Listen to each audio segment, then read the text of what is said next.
আজকেও তুমি মদ খেয়ে বাসায় এসেছো? তিস্তার স্বামী মুইন মাতাল হয়ে বাসায় ঢোকে।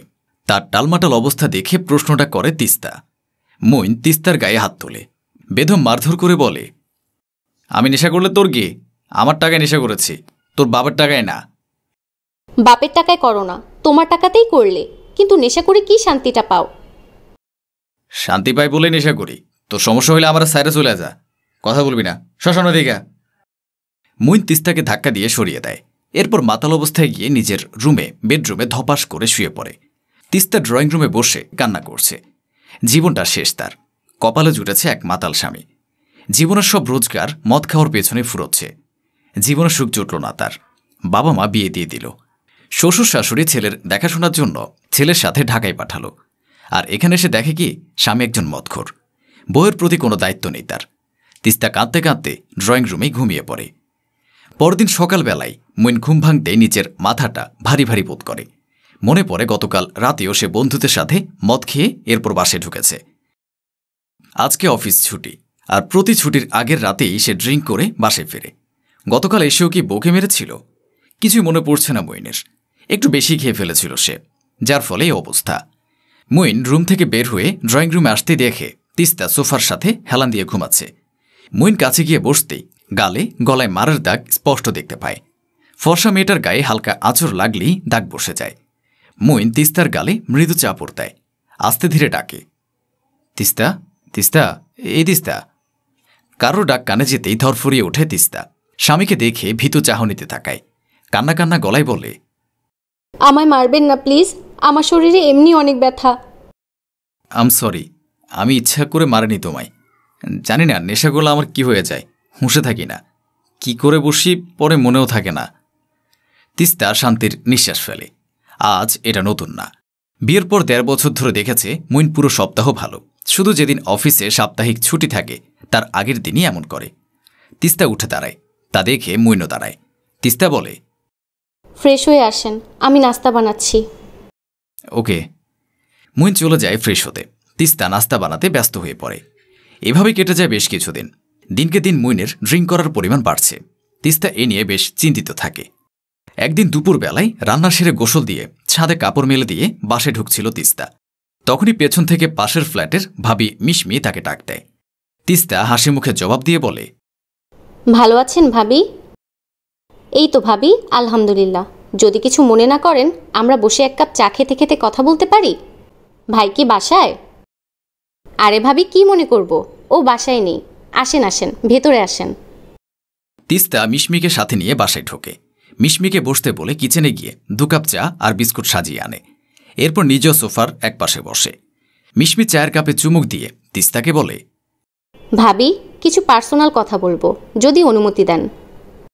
তিস্তা ঘাবড়ে যায়, তবুও নিজেকে সামলে জবাব দেয়, সমস্যা নেই ভাবি, আপনি বলেন।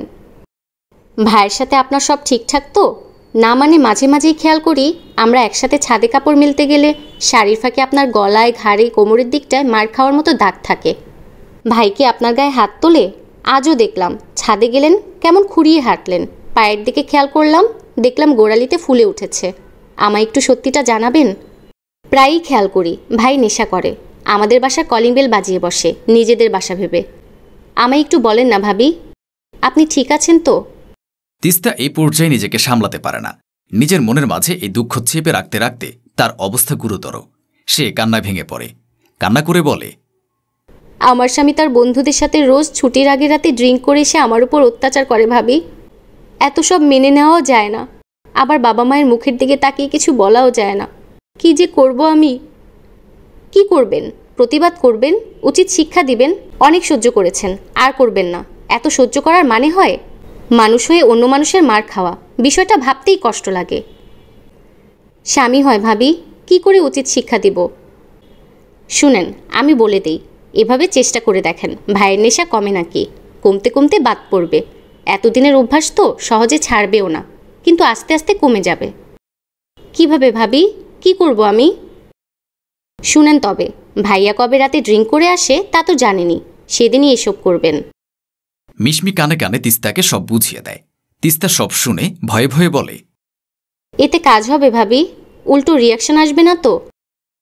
এভাবে সারা জীবন মাইর খাওয়ার থেকে 2-3 বার এই টেকনিক একটু খাটিয়ে দেখেন কাজ হয় কিনা। আচ্ছা ভাবি, অসংখ্য ধন্যবাদ আপনাকে। আজ তবে উঠি ভাবি, বাসায় আবার কাজ আছে, রাতে রান্না করতে হবে। তিস্তা হাসি মুখে মিশমিকে বিদায় দেয়। তিস্তা অপেক্ষা করে সেই দিনের, যেদিন মুইন ড্রিঙ্কস করে বাসায় আসে। কেটে যায় পুরো সপ্তাহ। তিস্তা আজকেও ভয়ে ভয়ে বাসার দরজা আটকে নিজের মতো ঘুমিয়ে পড়ে। রাতের বেলা মুইন বরাবরের মতোই মদ গিলে বাসায় এসেছে। মাতাল মাতাল অবস্থা, গুরুতরতার। এসে দরজায় করাঘাত করে কলিং বেল বাজায়, কিন্তু তিস্তা দরজা খোলে না। কিন্তু তিস্তা দরজা না খোলায় তার মেজাজ খিটখিটে হয়ে যায়। দরজার সামনে গড়িয়ে পড়ে তিস্তাকে গালি দিতে দিতে ঘুমিয়ে পড়ে। পরদিন সকালবেলায় তিস্তা ভয় নিয়েই দরজা খোলে। দেখে মুইন দরজার সামনে 4 হাত পা ছড়িয়ে ছিটিয়ে শুয়ে আছে। তিস্তা দৌড়ে ওয়াশরুমে গেল। ছোট বালতি ভর্তি করে জল এনে মইনের গায়ে ঢেলে দেয়। মইনের শরীরে পানি পড়ায় ধরফরিয়ে উঠে বসে। চোখ মুখের পানি হাত দিয়ে ছেড়ে বোঝার চেষ্টা করে কি হয়েছে। তিস্তা দরজা খুলে পানির বালতি হাতে নিয়ে দাঁড়িয়ে আছে। মইন রেগে মেগে দাঁড়ায়। তিস্তার দিকে চোখ পাকিয়ে তাকিয়ে বলে, এটা কি হলো? ড্রিঙ্কস করে বাসায় ফিরলে এমনই হবে। সাহস বেশি হয়ে গেছে। রোজ রোজ মার খাওয়ার থেকে এভাবে আপনাকেও একটু শিক্ষা দেওয়া জরুরি। গতকাল রাতে এভাবেই বাইরে রেখেছিল আমায়? হ্যাঁ, এরপর থেকে ড্রিঙ্কস করে আসলে এভাবেই ঘরের বাইরে জায়গা হবে। বাসাটা কি তোমার? মিশমি তখনই দরজা খুলে বের হয়। মুইন আর তিস্তাকে চেঁচামেচি করতে দেখে বলল, দুঃখিত ভাই, আপনাদের মাঝে কথা বলতেছি আমি, বাট না বলেও পারছি না। বাসাটা ভাবির একার না হলেও আপনার স্ত্রী হিসেবে তার একটা অধিকার আছে। আর আপনি কি মাতালের মতো মদ খেয়ে এসে বউকে মারেন, নিজের পুরুষত্ব দেখান? লজ্জা করে না পুরুষত্বের নামে নিজের কলুষতা দেখাতে? কাপুরুষের মতো স্ত্রীকে বেদম মারধর করেন মাতাল হয়ে। এটা কি খুব গৌরবের কাজ? ভাববেন না, ভাবি আমায় এসব জানিয়েছে। আপনি মাতাল হয়ে বেশ কয়েকবার ভুল করে আমার বাসার কলিং বেল বাজিয়েছেন। ভাবি শরীরে যেসব জায়গা হাত পা গলা বের হয়ে থাকে সেখানেও আপনার মায়ের দাগ হয়ে থাকে। সেখান থেকে আমি টের পাই। আপনার তো লজ্জা থাকা উচিত ভাই, নাকি সেটুকুও নাই?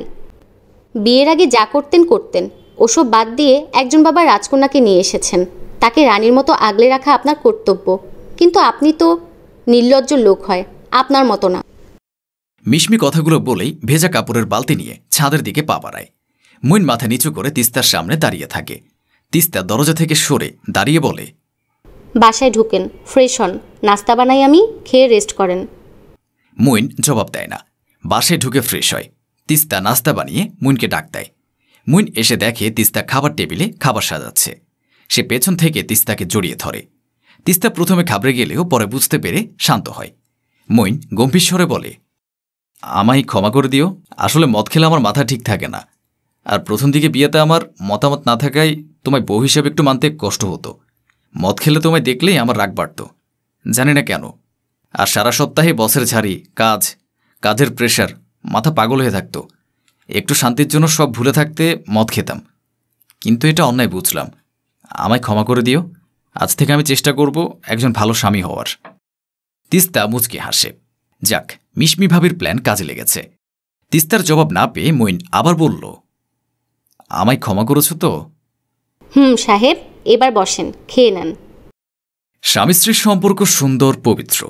ঠুনকো কারণে তা না ভেঙে চেষ্টা করা উচিত ঠিক করা, সুযোগ দেওয়া উচিত। সুযোগের অভাবে অনেক সম্পর্ক ভেঙে যায়। ভাঙা তো সহজ, গড়াই কঠিন। তাই একটা সুযোগ সবাইকে দেওয়া উচিত।